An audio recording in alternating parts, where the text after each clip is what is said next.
Car si quelqu'un ne sait pas diriger sa propre maison, comment prendra-t-il soin de l'Église de Dieu? Vous écoutez Bread of Life de GRC Ministry.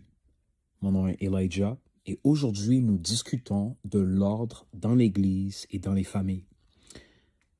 Comme qu'on le sait, on sert un Dieu d'ordre et une chose que j'ai réalisée durant ma courte vie, c'est que pour que Dieu puisse œuvrer, que ce soit dans la vie d'un individu, que ce soit dans une église, dans une famille, il faut que l'ordre soit établi. Le Seigneur ne va pas bénir n'importe quoi, mais il veut bénir une vie, il veut bénir un couple, il veut bénir une famille, une église qui marche dans l'ordre. Et donc, c'est quoi l'ordre? L'ordre, c'est vraiment l'art de marcher selon la parole. Le Seigneur a établi les choses d'une certaine manière afin que tout soit fait selon sa volonté. Et il peut te bénir seulement lorsqu'il y a un respect des principes qui nous sont communiqués dans la parole. L'obéissance vaut mieux que le sacrifice, tel qu'on va le lire dans la parole. Et ça montre en fait l'importance que Dieu accorde à l'obéissance de ses lois, de ses ordonnances, à suivre ses instructions. Lorsqu'on suit les instructions du Seigneur, on vit une vie d'ordre et essentiellement ça ouvre la porte à ce que Dieu puisse nous bénir, nous élever et éclater sa gloire dans nos vies. Et donc, on va lire quelques instructions que le Seigneur nous donne afin qu'on puisse vivre une vie d'ordre. Et donc, on va lire premièrement Éphésiens 5 à partir du verset 22 et on va décortiquer vraiment là ce qui est décrit. « Femmes, soyez soumises à vos maris, comme au Seigneur, car le mari est le chef de la femme, comme Christ est le chef de l'Église, qui est son corps et dont il est le sauveur. Or, de même que l'Église est soumise à Christ, les femmes aussi doivent l'être à leur mari en toutes choses. Maris, aimez vos femmes comme Christ a aimé l'Église et s'est livré lui-même pour elle, afin de la sanctifier par la parole, après avoir purifié par le baptême d'eau, afin de faire paraître devant lui cette Église glorieuse, sans tache, ni ride, ni rien de semblable, mais sainte et irrépréhensible. C'est ainsi que les maris doivent aimer leur femme comme leur propre corps. Celui qui aime sa femme s'aime lui-même, car jamais personne n'a haï sa propre chair, mais il la nourrit et en prend soin, comme Christ le fait pour l'Église, parce que nous sommes membres de son corps. C'est pourquoi l'homme quittera son père et sa mère et s'attachera à sa femme, et les deux deviendront une seule chair. Ce mystère est grand. Je dis cela par rapport à Christ et à l'Église. Du reste, que chacun de vous aime sa femme comme lui-même et que la femme respecte son mari. » Et donc, dans ce passage, on voit vraiment que Dieu, au travers de l'apôtre Paul, va établir une certaine ordre qui est à respecter. Et la preuve qu'il y a de la puissance dans l'ordre, c'est que lorsque le diable cherche à attaquer un couple, la première chose qu'il va faire, c'est qu'il va venir jouer avec l'ordre que Dieu a établi. En d'autres mots, si Dieu nous appelle en tant qu'hommes à aimer nos femmes, l'ennemi va essayer de causer une sorte de haine envers nos femmes. L'ennemi va essayer de retirer l'amour que le mari a pour sa femme pour causer un désordre. Pourquoi? Voici le mystère. Lorsqu'il y a le désordre, ça ouvre la porte à des malédictions. Mais lorsqu'il y a l'ordre, ça ouvre la porte à des bénédictions. Et notre capacité à obéir aux ordres que Dieu a établis fera de nous des personnes bénies, des personnes qui marchent vraiment dans la volonté de Dieu et qui peuvent voir la gloire de Dieu manifeste dans nos vies. C'est un avantage pour nous en tant qu'enfants de Dieu de marcher selon l'ordre que Dieu a établi. Et donc, c'est vraiment un encouragement pour les maris et pour les femmes. Qu'importe comment c'est dur de te soumettre à ton mari, sache que c'est de cette manière que tu vas attirer la faveur de Dieu sur ta vie. Et pour l'homme, qu'importe comment c'est dur à certains moments d'aimer ta femme, tu te dois de suivre ce que Dieu a établi pour ouvrir la porte à la bénédiction de Dieu sur ta vie. Et donc, on voit vraiment que Dieu accorde une grande importance à l'ordre dans la famille. Une famille qui vit dans l'ordre, c'est-à-dire une famille qui vit selon les prescriptions, les ordres, les ordonnances de Dieu, est une famille qui prospère.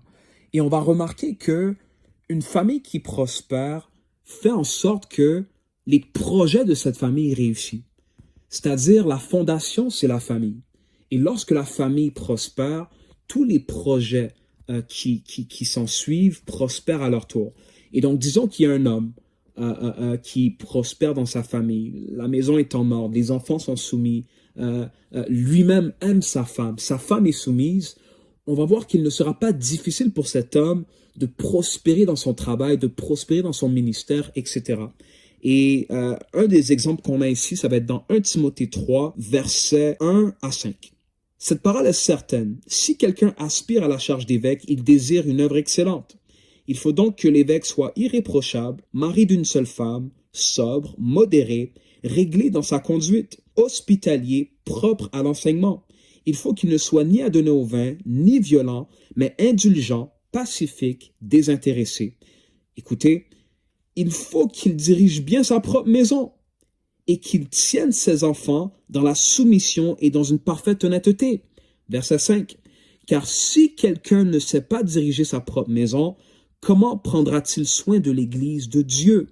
Et donc ce verset-là vraiment nous montre qu'avant que l'ordre soit établi dans l'Église, il faut que l'ordre soit établi dans la famille.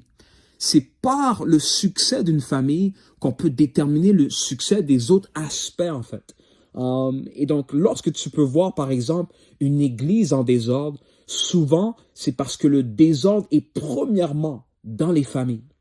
Un des mystères vraiment que Dieu nous révèle, c'est que le désordre qu'on voit au travail, dans les entreprises, dans les ministères, a commencé dans une maison. Et donc, lorsqu'on marche dans l'ordre, dans nos maisons, on donne l'opportunité à Dieu de bénir nos entreprises, que ce soit un travail, que ce soit un ministère, etc., etc. Et donc, vraiment, rappelons-nous de ceci. Le diable est capable d'attaquer tout ce qui est en désordre. Pourquoi? Parce que le désordre est synonyme de désobéissance. Mais Dieu, de l'autre côté, est capable de bénir tout ce qui est en ordre. Parce que l'ordre est synonyme d'obéissance. Et donc, efforçons-nous de marcher dans l'obéissance. Efforçons-nous de mettre nos maisons en ordre, de mettre toutes nos entreprises en ordre, de tout faire selon la parole de Dieu, afin que Dieu puisse nous bénir, afin qu'il puisse briller dans toutes nos entreprises. Et donc, c'était le message d'aujourd'hui. Soyons encouragés dans ces temps de la fin à vivre une vie d'ordre. Vous savez, lorsqu'on vit une vie d'ordre, on peut être un modèle pour notre prochain. Les gens peuvent nous regarder et voir la gloire de Dieu. Les gens peuvent voir nos familles, les gens peuvent voir nos entreprises, voir nos ministères et se demander, mais wow, je vois vraiment quelque chose de différent. Et ça m'inspire vraiment à faire les choses selon la parole de Dieu. Et donc, je prie vraiment que, en nous regardant à nous, les gens puissent voir la gloire de Dieu et qu'ils aient ce désir à leur tour de suivre le Seigneur. Prions.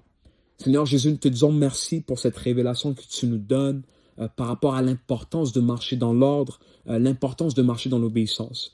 Te demandons, Seigneur Père, de nous guider à marcher selon l'Esprit, Seigneur Père, car c'est par l'Esprit qu'il devient facile de faire ta volonté.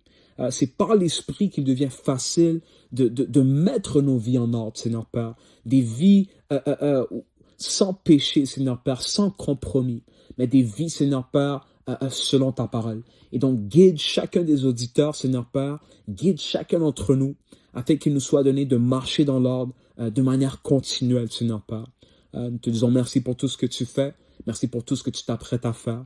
Merci d'être que dans ces temps de la fin, tu cherches à élever une génération qui marchera dans l'ordre, qui sera un modèle, Seigneur Père, qui redirigera cette génération vers toi, Seigneur Jésus. Nous te disons merci pour ce que tu fais, que ta volonté soit faite. Au nom de Jésus, nous te prions. Amen.